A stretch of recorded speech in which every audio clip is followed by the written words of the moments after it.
मुळा धरण हे अहमदनगर जिल्ह्यातील सर्वात मोठे धरण असून त्याची साठवण क्षमता 26 टीएमसी इतकी आहे.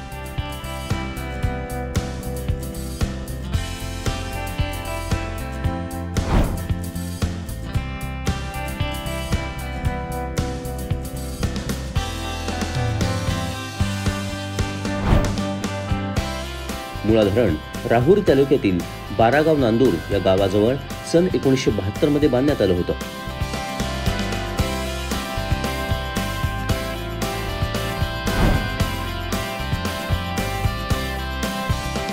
या धरणाच्या जलाशयास ज्ञानेश्वर सागर असेही संबोधलं जातं.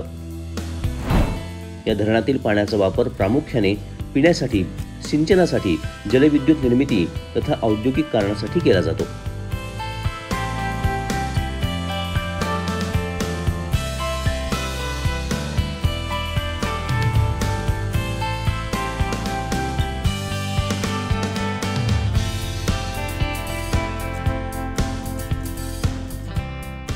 धरणाच्या पायथ्यापासून महत्तम उंची 69.98 मीटर तर लांबी 2826 मीटर आहे.